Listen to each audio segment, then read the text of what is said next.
सुप्रभात। प्रभु यीशु के मीठे और मधुर नाम में जय मसीह। आप सभी का अभिवादन करता हूं। आज के इस रविवार की सेवा में मैं विश्वास करता हूं आप सब बहुत अच्छे हैं और परिवार के साथ अच्छा समय बिता रहे हैं।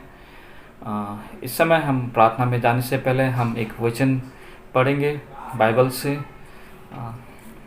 ये वचन गलातियों चैप्टर 6 वर्स 2, गलातियों 6 अध्याय 2 आयत, जो कि ऐसा कहता है, तुम एक दूसरे का भार उठाओ और इस प्रकार मसीह की व्यवस्था को पूरा करो। मैं फिर से रिपीट करता हूँ, तुम एक दूसरे का भार उठाओ और इस प्रकार मसीह की व्यवस्था को पूरा करो।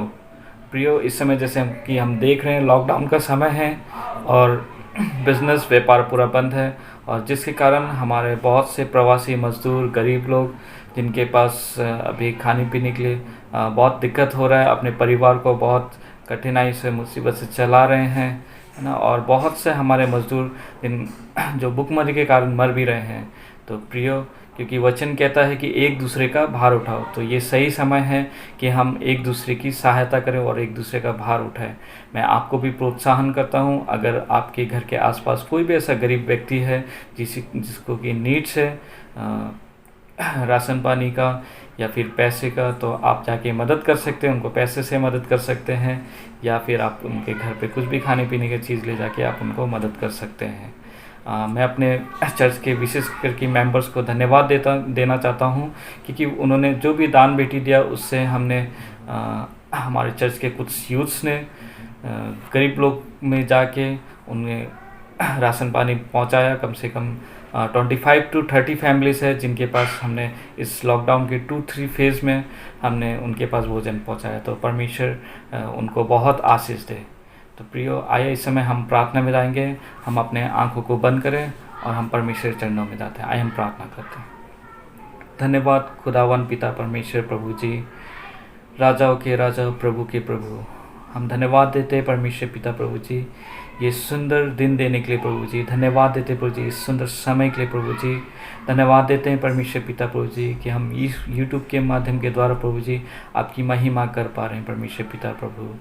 धन्यवाद देते हैं परमेश्वर पिता प्रभु जी, जैसे वचन कहता है प्रभु जी, स्वर्ग, पृथ्वी और मनुष्य के बीच में कोई दूसरा नाम नहीं है, केवल यीशु मसीह ही वो नाम है जो हमें पापों से उद्धार दे सकता है। प्रभु जी, हम धन्यवाद देते हैं प्रभु जी, क्योंकि आपने स्वर्ग के सुख को छोड़कर प्रभु जी और प्रभु जी संसार में आया प्रभु जी, और अपने आप को शून्य कर दिया प्रभु जी, और पूरे समस्त मानव जाति के लिए प्रभु जी अपने आप को क्रूस में बलिदान कर दिया प्रभु जी, और हमारे पापों के लिए दाम चुकाया प्रभु जी। हम धन्यवाद देते हैं परमेश्वर पिता प्रभु जी तेरे इस पवित्र बलिदान के लिए परमेश्वर प्रभु जी। धन्यवाद धन्यवाद धन्यवाद धन्यवाद पिता परमेश्वर प्रभु जी। इस समय हम विशेष करके प्रार्थना करते हैं इस कोविड-19 के लिए प्रभु जी, जो पूरे संसार में परमेश्वर पिता प्रभु जी लोगों के अंदर प्रभु जी डर है, भय है और महामारी फैला हुआ परमेश्वर पिता प्रभु जी। बहुत लोगों ने अपने प्रियजनों को खोया है, और प्रभु जी इस समय भी बहुत से लोग जो कोविड-19 से पीड़ित हैं, हम उन सभी के लिए प्रार्थना करते हैं प्रभु जी, वो जल्द से जल्द चंगाई हो प्रभु जी। प्रभु जी, हम प्रार्थना करते हैं हमारे डॉक्टर्स, नर्सेस और जितने भी को-वर्कर्स हैं जो दिन रात प्रभु जी पेशेंट के ठीक करने में लगे हुए प्रभु जी, हम उनके लिए भी प्रार्थना करते हैं प्रभु। हम प्रार्थना करते हैं हमारे जितने भी सुरक्षा भले पुलिसकर्मी हैं, हमारे नेवल आर्मी जो दिन रात प्रभु जी लोगों की सुरक्षा में लगे हुए प्रभु जी, हम उनके परिवार के लिए भी प्रार्थना करते हैं प्रभु जी। और प्रभु जी हम उनकी सुरक्षा के लिए प्रार्थना करते हैं प्रभु जी। और प्रभु जी तेरा अनुग्रह उन पर बनाए रखना प्रभु जी। प्रभु जी हम इस समय प्रार्थना करते हैं विशेष करके जैसे कि हमने देखा कुछ सप्ताह पहले प्रभु जी अम्फान साइक्लोन से प्रभु जी कलकत्ता में प्रभु जी वो प्रभु जी बहुत सा क्षतिग्रस्त हुआ है प्रभु जी। बहुत से लोगों ने अपने घर को खोया है, अपने प्रियजनों को खोया है, अपने जान माल का नुकसान हुआ है प्रभु जी। हम प्रार्थना करते हैं प्रभु जी कोलकाता सिटी प्रभु जी फिर से सुचारू रूप से प्रभु जी स्थिर हो सके प्रभु जी। ओ प्रभु जी जिन लोगों का अपना घर या प्रियजनों को खोया है प्रभु जी, हम उनके लिए भी प्रार्थना करते हैं प्रभु जी, आपका शांति और सांत्वना उन्हें दे परमेश्वर पिता प्रभु जी। प्रभु जी इस समय हम प्रार्थना करते हैं प्रभु जी हमारे विशेष करके हमारे पॉलिटिकल पार्टीज़ के लिए प्रभु जी, हमारे रूलिंग गवर्नमेंट्स के लिए, हमारे माननीय प्रधानमंत्री नरेंद्र मोदी जी के लिए प्रभु जी हम प्रार्थना करते हैं प्रभु जी। इस समय कठिन समय है प्रभु जी, हमारा देश का अर्थव्यवस्था हिला हुआ है और एक तरफ कोविड-19 का जो महामारी है परमेश्वर पिता, इस समय प्रभु जी बहुत से लोग प्रभु जी अपने जॉब्स प्रभु जी खो चुके हैं प्रभु जी, वो प्रभु जी नौकरी खो रहे परमेश्वर पिता, और हमारे प्रधानमंत्री जी को प्रभु जी बहुत से कठिन डिसीजन लेना पड़ता है प्रभु जी। हम प्रार्थना करते हैं प्रभु जी, वो प्रभु जी जो भी वो डिसीजन लेते हैं प्रभु जी वो आपकी इच्छा से हो प्रभु जी। वो प्रभु जी हम प्रार्थना करते हैं प्रभु जी, जो भी हमारे मिनिस्टर्स, कैबिनेट मिनिस्टर प्रभु जी जो भी डिसीजन लेते हैं प्रभु जी वो भारतवर्ष के हित के लिए हो और देश के डेवलपमेंट के लिए हो प्रभु जी। प्रभु जी विशेष करके हम प्रार्थना करते इस समय प्रभु जी, जो लोग हमारे विशेष करके जवानों के लिए प्रार्थना करते हैं, जो लोग प्रभु जी शराब के नशे में डूबे हुए हैं, जो लोग गंदी गंदी चीज़ प्रभु जी गुटखा और इस तरह का प्रभु जी सेवन करते हैं प्रभु जी, हम उनके लिए भी प्रार्थना करते हैं प्रभु जी। उन्हें बल और सामर्थ्य दे प्रभु जी कि वो प्रभु जी ऐसे चीज़ों से छुटकारा पा सके प्रभु जी, क्योंकि ये जीवन प्रभु जी बहुत बहुमूल्य है प्रभु जी, और आपने अपने स्वरूप में प्रभु जी हमें बनाया है प्रभु जी। आपने अपना प्रभु जी सांस हम पर फूका है प्रभु जी। हम प्रार्थना करते हैं जो भी लोग प्रभु जी ऐसे शराब के सेवन में है परमेश्वर पिता, उन्हें छुटकारा दे प्रभु जी, उन्हें बल दे प्रभु जी, ताकि इस बुरी चीज़ से वो छुटकारा पा सके प्रभु जी। हम धन्यवाद देते हैं परमेश्वर पिता प्रभु जी। इस समय प्रार्थना करता प्रभु जी आपके दास द्वारा प्रभु जी, आज जो भी वचन प्रभु जी हमारे बीच में बोया जाता है परमेश्वर पिता, उससे हम आशीषित पाए परमेश्वर पिता प्रभु जी। आपके वचन को सुनने और समझने में हमें आशीष करे, हमें अनुग्रह करे परमेश्वर पिता प्रभु जी। सभी बातों में आपको महिमा देते हुए ओ प्रभु जी हम इस समय प्रार्थना करते हैं। हम जब आराधना में जाते हैं प्रभु जी, इस आराधना से प्रभु जी हम आपको महिमा देते हैं प्रभु जी। सभी बातों में आपको महिमा देते हो। हम हमारे उद्धारकर्ता मुक्तिदाता प्यारे खुदावन यीशु मसीह के नाम से मानते हैं, आमीन। आइए प्रियो, इस समय हम आराधना में जाएंगे। मैं जय मसीह। आइए हम आराधना के लिए जाते हैं। हम आराधना में जाने से पहले हम छोटी सी प्रार्थना करते हैं। आइए हम सभी लोग प्रार्थना करते हैं।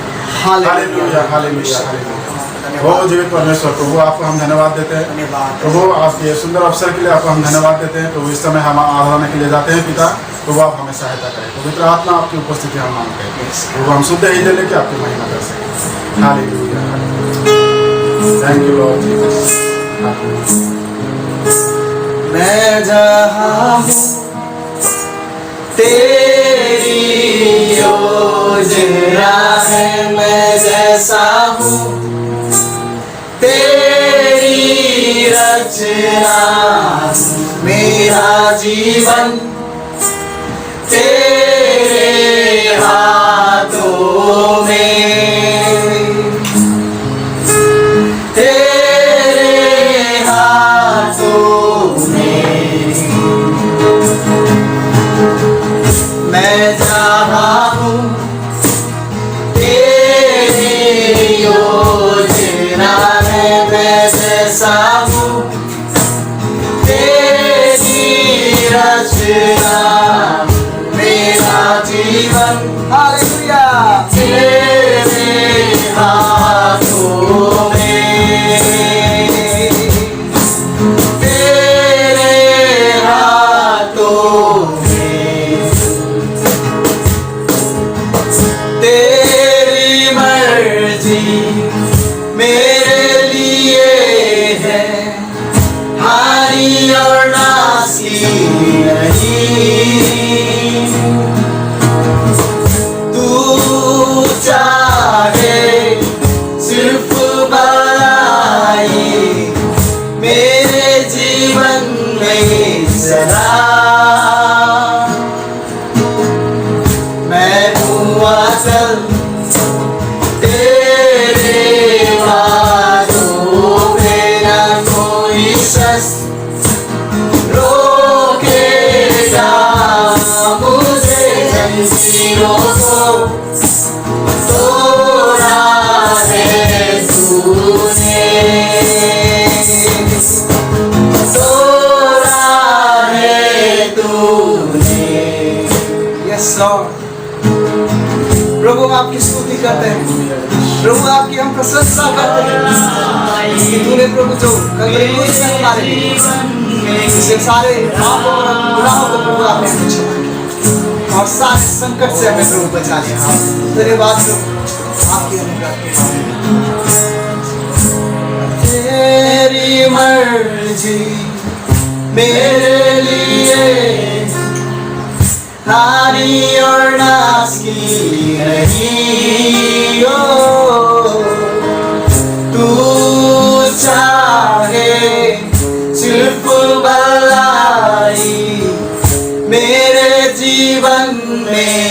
सदा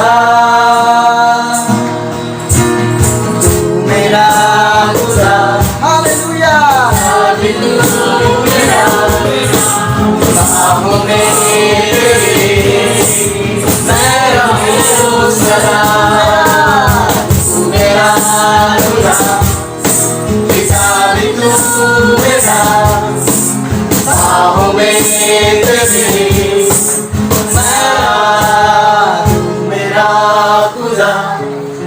पिता भी तू मेरा बाहों में तेरे मैं रहूं सदा। इस पिता प्रभु हम आपको धन्यवाद देते हैं, आपकी स्तुति और प्रशंसा करते हैं, आपकी जय जयकार करते हैं, क्योंकि आप वो परमेश्वर है जिसको हम स्तुति देते हैं। सारे विनती प्रार्थना यीशु के नाम से मांगते हैं, आमीन। जय मसीह। जय मसीह।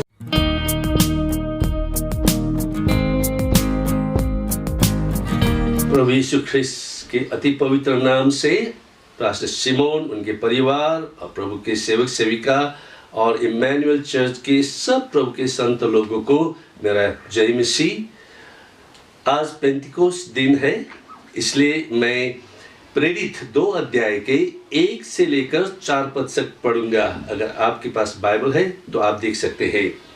जब पेंतिकोस्त का दिन आया तो वे सब एक जगह इकट्ठे थे और एकाएक आकाश से बड़ी आंधी की सी सनसनाहट का शब्द हुआ और उससे सारा घर जहां वो बैठे थे गूंज गया और उन्हें आग की सी जीभें फटती हुई दिखाई दी और उनमें से हर एक पर आ ठहरी और वे सब पवित्र आत्मा से भर गए और जिस प्रकार आत्मा ने उन्हें बोलने की सामर्थ्य दी वे अन्य भाषा बोलने लगी।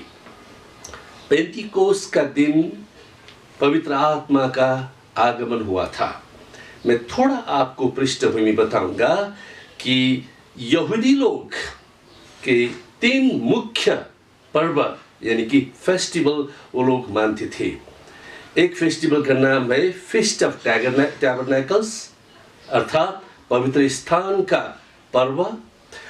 दूसरा है पैस ओवर अर्थात निस्तार चाड़। वो निस्तार चाड़ उन लोगों ने कब मनाने लगा? जब मिस्र से पुराने नियम में यहूदियों का छुटकारा हुआ था। छुटकारा होने से पहले परमेश्वर के आज्ञा के मुताबिक उन लोगों ने वो थूमा को बलिदान चढ़ा के उसका जो लहू होता है अपने घर के चौकोश में डोर फ्रेम में वो लहू लगाया था। इस कारण वह परमेश्वर का न्याय नहीं आया, वो यहूदियों का सब घर सुरक्षित रहे और वहां से उन लोगों का रवाना हुआ था। और ये एक चिन्ह है कि हजारों साल बाद में प्रभु यीशु ख्रिस्त इस पृथ्वी में आया और हमारे पापों के लिए वो लहू बहाया। इसीलिए यहूदी लोगों के लिए ये एक पैस ओवर या निस्तार चाड़ था। और तीसरा चाड़ है, पर्व है ये पेंटिकोस्ट। पेंटिकोस्ट का अर्थ होता है 50वां दिन। इसको हफ्तों का पर्व भी कहा जाता है और इसको एक कटनी का हार्वेस्ट का पर्व भी माना जाता है और पहली फलों का पर्व भी माना जाता है। जो भी हो, आप वो निस्तार चाड़ से लेकर पेंतिकोस्त का दिन तक अगर आप गिनती करेंगे तो 50 दिन होता है। इसीलिए पेंतिकोस्त का अर्थ है 50वां दिन। और ये ईस्टर और ये पेंतिकोस्त का दिन से मिला जुला है। हम लोग वो निस्तार चाड़ गुड फ्राइडे की तरह मानते हैं। जैसे वो थूमा मिस्र देश में बलिदान हुआ था, इस गुड फ्राइडे में हम यही समझते हैं कि प्रभु यीशु ख्रिस्त का बलिदान हुआ था, है ना। तो उसके 50वां दिन में हम पेंतिकोस्त मान रहे हैं।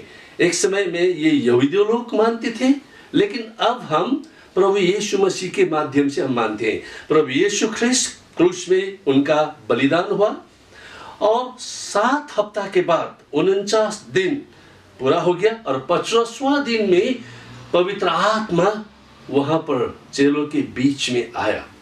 इसलिए मैं ये बताना चाहूंगा कि प्रभु यीशु ख्रिस्त का मृत्यु और पुनरुत्थान से परमेश्वर का राज्य का स्थापना हुआ। परमेश्वर का राज्य शुरू हो गया वहां पर, अभी समापन नहीं हुआ है, केवल शुरू हुआ है।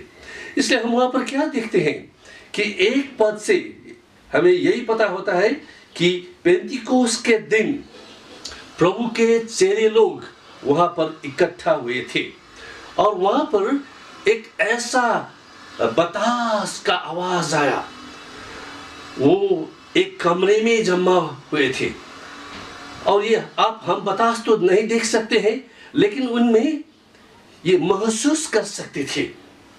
तो ये बतास से पवित्र आत्मा का चिन्ह भी हम समझ सकते हैं। और उन लोगों ने आग की तरह हर एक के सर के ऊपर जीभ सा रहा वो देखने लगा। वो जीभ सचमुच नहीं था, वैसे ही चिन्ह था। वो भी एक परमेश्वर का पवित्र आत्मा का चिन्ह है। इसलिए हम क्या देखते हैं कि यहाँ पर परमेश्वर ने कुछ काम करने वाला है। अब भविष्य में परमेश्वर का कोई काम होने वाला है। वहां पर जितने चेले लोग इकट्ठा हुए थे कि वो सब लोग पवित्र आत्मा से भर गए। और इसका चिन्ह क्या हुआ? उन लोगों ने पवित्र आत्मा से जो अगुवाई उन लोगों को मिला, तो अगुवाई मिलने से जब वो बोलने लगा तो अपनी भाषा में नहीं, लेकिन पड़ोसी के देश के लोगों के भाषा में वो बोलने लगे। नीचे में अगर आप देखेंगे 4 पद में, तो ये हम समझते हैं कि आत्मा से भरपूर होने के बाद वो लोग प्रभु का आराधना कर रहे थे। विभिन्न भाषाओं में प्रभु का आराधना कर रहे थे। तो आप देखेंगे 5 पद में, यहाँ पर यहूदी लोग चारों तरफ से आए हुए थे। थोड़ा पृष्ठभूमि हमें यहाँ पर पता होना चाहिए। पृष्ठभूमि क्या है कि उस टाइम में रोमी साम्राज्यवाद में, ये उपनिवेश में इजरायली लोग इजराइल से बाहर भी छोटा छोटा देशों में वो सेटल हो चुके थे। तो क्या है, इजरायली लोगों का एक आदत था कि जब जब ये फेस्टिवल होगा, फीस्ट ऑफ टैबरनेकल्स, फीस्ट ऑफ पैसओवर और फीस्ट ऑफ पेंटिकोस्ट, इस समय में ये लोग यहाँ पर आते थे यरूशलेम में। तो यही है। लेकिन एक बात दूसरा आपको और भी पता होना चाहिए, ये लोग जहाँ जहाँ पर गए थे और सेटल हुए थे, वहाँ की भाषा भी इन लोगों को आता था। तो इसका मतलब है ये लोग अपना यहूदी यानी कि हिब्रू भाषा, अपना भाषा, मातृभाषा तो ये लोग जानते ही थे। लेकिन जिस जिस देश में ये लोग इकट्ठा हो गए थे, वहाँ का भाषा भी इन लोगों को आता था। इसका मतलब है हर एक यहूदी कम से कम 2 भाषा तो जानते ही है। तो अभी हम 5 पद में देखते हैं, या ईश्वर भक्त यहूदी लोग अभी यरूशलेम में पेंतिकोस्त के दिन में आया है। तो क्या हुआ कि अकस्मात नजदीक में ये प्रभु के चेले लोग, 1 नहीं 2 नहीं, सिर्फ या 12 चेले का बात नहीं, वैसे तो 12 चेलों में से एक यहूदा इस्करियोत ने प्रभु यीशु मसीह को धोखा दिया था, इसलिए वहां पर सिर्फ 11 लोग चेले थे। लेकिन उनके अलावा भी बहुत सा चेले लोग थे। अगर आप प्रेरित की पुस्तक 1 अध्याय में देखेंगे तो आपको पता चलेगा कि वहां पर 120 चेले लोग थे।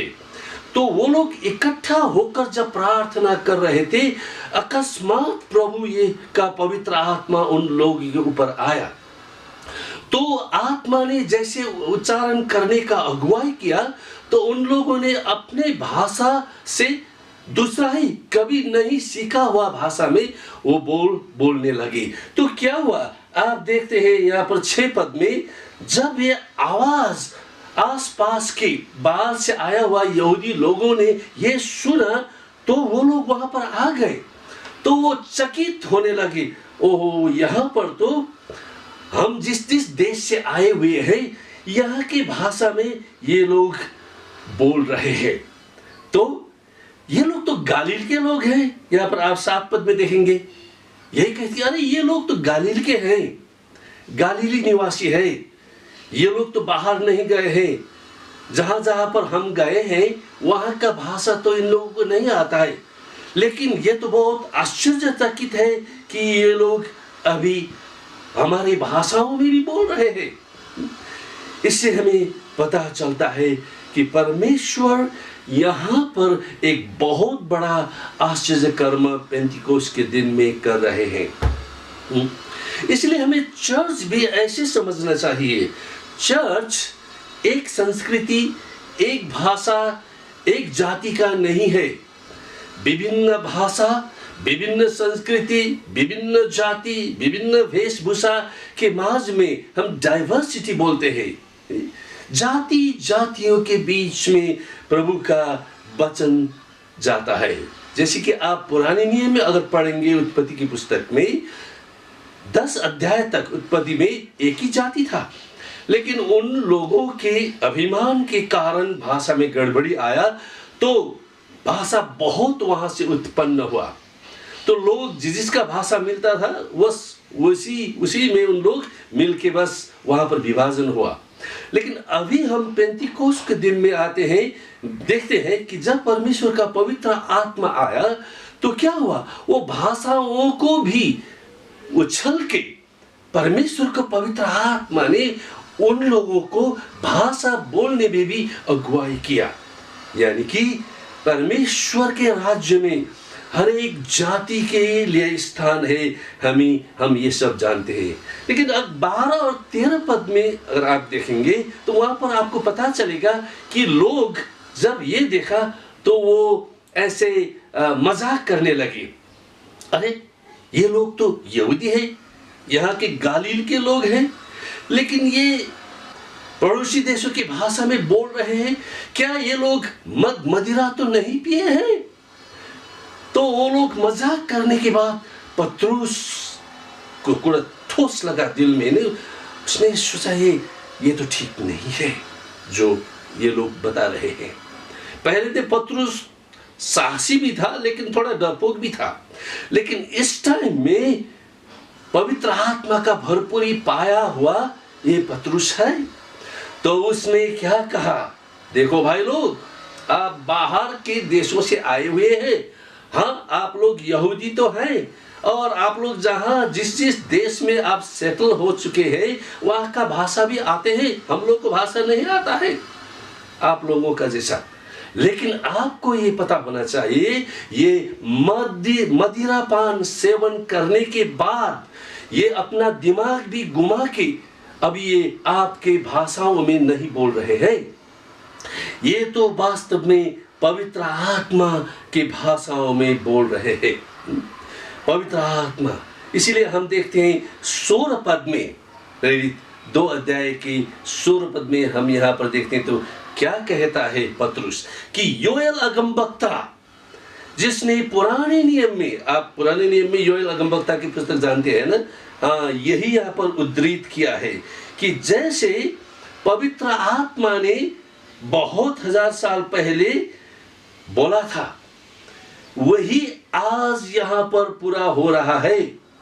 ये अगमवाणी जो योएल 2 अध्याय के 28 से लेकर 30 पद तक जो बताया गया था वो अभी पूरा हो रहा है, वही वो पत्रुस यहाँ पर उद्धृत कर रहा है। सो 11 चेलों में से एक पत्रुस खड़ा होके उन लोगों को बताता है, देखिए भाई लोग, इतनी सुबह सुबह 9 बजे के टाइम में कोई भी मदिरा सेवन करके आके अपना होश हवास उड़ा के वो कभी भी ऐसे पागल की तरह बोलती नहीं है। लेकिन मैं आप लोगों को बताता हूं कि ये पवित्र आत्मा का काम है। पवित्र आत्मा के अगुवाई में, पवित्र आत्मा की भरपूरी में, ये अपनी क्षमता में नहीं, पवित्र आत्मा के वरदान इन लोगों के ऊपर दिए हैं। और आपको पता होना चाहिए कि मैंने पहले भी बताया कि यहाँ पर 2-4 चेलों, एक सिर्फ 11 चेलों वहाँ पर नहीं थे, वहाँ पर कम से कम 120 प्रभु यीशु में विश्वास करने वाले चेलों लोगों ने जब विभिन्न भाषा में बोलने लगे तो वो पेंटिकोस्ट के पर्व में जितने लोग आए थे उन लोगों तो चौंक गए, तो वो दौड़ के वहां देखने लगे और उन लोगों की समझ में ये नहीं आया कि ये परमेश्वर की आत्मा से ये काम हो रहा था, बोल के समझ में नहीं आया।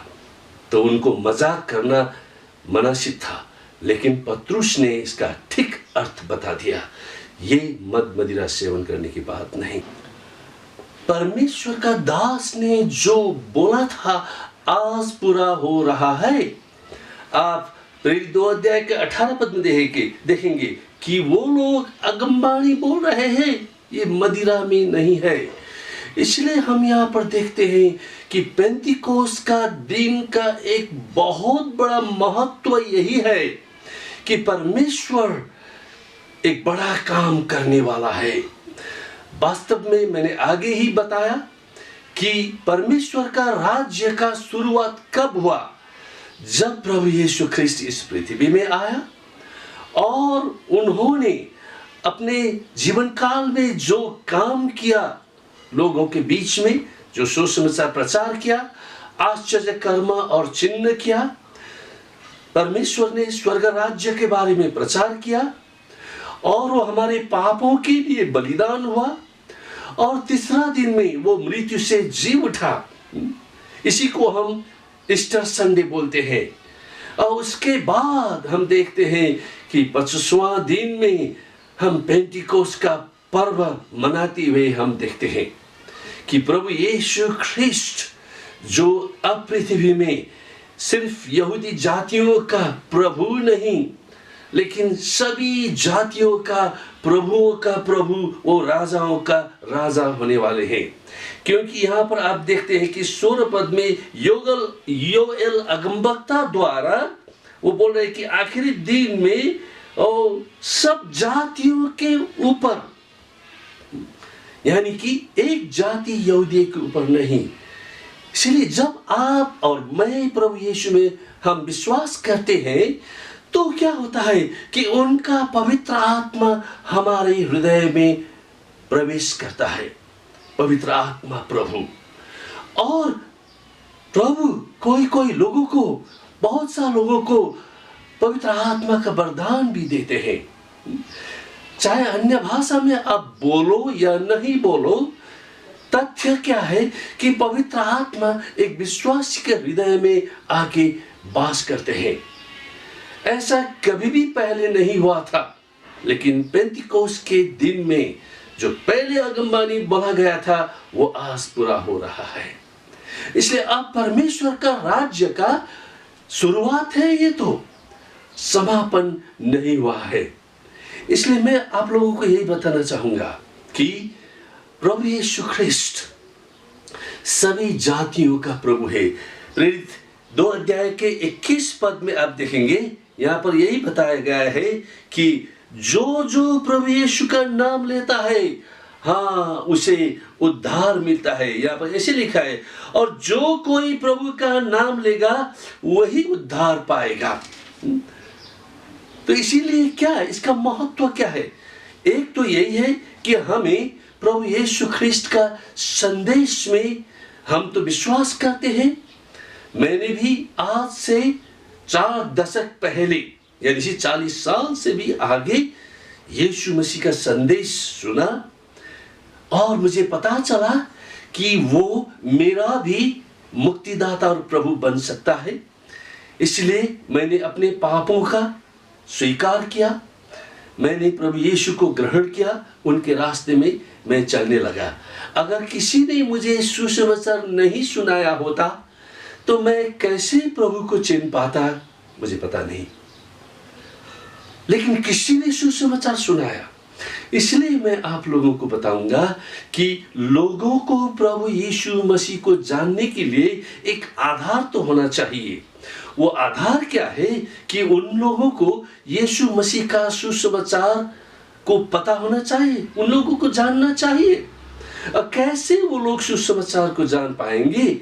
एक तो है हमारे वचन से, हम मुंह से प्रभु यीशु मसीह ने आपके जीवन में और मेरे जीवन में क्या किया है, ये हमारा बताना, ये दायित्व है हमारा। दूसरा, बाइबल में यीशु प्रभु के बारे में क्या लिखा है कि कैसे वो लोगों के पापों के लिए बलिदान हुआ है, वो भी बाइबल से हमें बताना है। लेकिन इतना ही काफी नहीं है कि हमें अपने जीवन शैली से भी यीशु मसीह प्रतिबिंबित होना चाहिए। कहने का मतलब है, जैसे कि प्रभु यीशु मसीह ने मत्ती 5 अध्याय के 13 से 16 पद तक विश्वासियों को कहा कि तुम जगत के ज्योति हो और तुम पृथ्वी के नून हो, नमक हो। इसका मतलब क्या है? पृथ्वी का जगत का ज्योति और पृथ्वी का नमक बात एक ही है कि पृथ्वी अंधेरा है, तो अंधेरे में तुम लोग अपने जीवन शैली से चमकना चाहिए। नमक बिना आप कोई करी खाते हैं तो वो स्वाद नहीं होता है, तो नमक की तरह आपको एक गवाही बनना जरूरी है। इसलिए प्रभु यीशु ने वहां पर कहा है कि अगर नमक में उस कोई टेस्ट नहीं है, स्वाद नहीं है, तो वो नमक को क्या है, वो रास्ता में फेंक दो और लोग कुचल लेंगे, क्योंकि उसमें स्वाद ही नहीं है। ऐसे ही विश्वासी जीवन में भी हम मुंह से अपना गवाही तो बताएंगे ही, और बाइबल से भी हम यीशु मसीह के बारे में बताएंगे, लेकिन अगर वो हमारे जीवन शैली से हम प्रकट नहीं करते हैं, हमारा परिवर्तित जीवन जो रूपांतरण का जीवन है, जो नया जीवन है प्रभु यीशु में, यो हमारे जीवन में परिवर्तन दिखना चाहिए। लोगों को ये पता होना चाहिए कि एक मसीही प्रभु यीशु में विश्वास करने के बाद एक आदमी वो अच्छा की तरह आगे बढ़ता है, ये आदमी परिवर्तन हुआ है बोल के दिखना चाहिए। और यीशु मसीह ने मत्ती 5 के 13 में ये भी बताया कि तुम्हारा अच्छा काम लोगों को देखना चाहिए। हमें अच्छा काम भी करना चाहिए। पड़ोस में हम अपने पड़ोसियों को मदद करना जरूरी है। जो दुख में है, कष्ट में है, किसी को भी बिना भेदभाव, किसी की जो भी जातियों के बीच में किसी भी भेदभाव रहित हमें लोगों को सेवा करना है, उनके बीच में काम करना है। तो यीशु मसीह ने यही कहा कि तुम्हारा काम जब लोग देखेंगे तो स्वर्ग में जो तुम्हारा परमेश्वर पिता है, हाँ, उन लोगों को वो लोग महिमा करेंगे। इसीलिए इन लोगों को एक आधार बनता है। वो आधार क्या है? हाँ, मैंने गवाही सुना, बाइबल में भी सुना, क्रिश्चियन लोगों का जीवन शैली में भी देखा, ये लोग मद मदिरा नहीं पीते हैं, ये लोग कोई धूम्रपान नहीं करते हैं, ये लोग गलत रास्ते में नहीं चलते हैं, ये लोग दूसरा लोगों को सहायता करते हैं, ये लोगों का ये लोग मुंह से जो बोलते हैं अपने जीवन में भी ये लोग कर रहे हैं, दिखाई देते हैं। इसीलिए यीशु मसीह में विश्वास करना जायज है बोल के लोग प्रभु यीशु में विश्वास करने का संभावना बहुत मजबूत होता है। तो पेंतिकोस्त का दिन का संकेत ये भी है कि जो कोई प्रभु यीशु ख्रिस्त के नाम में उपकार करेगा उसको उद्धार मिलेगा। यहाँ पर वर्स 39 में भी 39 पद में भी आप देख सकते हैं, यहाँ पर बताए प्रेरित 2 के 39 पद में, क्योंकि ये प्रतिज्ञा तुम यानी कि यहूदी लोगों के लिए और तुम्हारे संतानों, यहूदियों का जो संतान है उन लोगों के लिए भी है, उन सब दूर दूर के लोगों के लिए भी है जिनको प्रभु हमारा परमेश्वर अपने पास बुलाएगा। यीशु बुलाता है। इसीलिए प्रभु यीशु मसीह का ये जो संदेश है कि यद्यपि यीशु मसीह एक यहूदी है, उनका जन्म हमें पता है इज़राइल में हुआ है, लेकिन वो सभी जातियों का प्रभु है। वो पश्चिमी देशों का सिर्फ प्रभु नहीं है। यीशु मसीह का जन्म यूरोप में नहीं हुआ, अमेरिका में नहीं हुआ। यीशु मसीह का जन्म एशिया में हुआ, और हम लोग भी इंडिया में, नेपाल में, हम एशिया के लोग हैं, और इज़राइल भी एशिया है। और प्रभु यीशु मसीह हमारे महादेश एशिया महादेश में जन्म लेके हमारे उद्धारकर्ता के रूप में इस पृथ्वी में अपने प्राण उन्होंने क्रूस में दिया और वो तीसरा दिन मृत्यु से जी उठा। प्रिय लोग, प्रभु यीशु मसीह का सुसमाचार मत्ती, मरकुस, लूका, यूहन्ना में अगर आप पढ़ेंगे, प्रभु यीशु मसीह के प्रचार का शीर्षक एक था। वो क्या है? परमेश्वर का राज्य। कभी कभी स्वर्ग राज्य भी बताया है।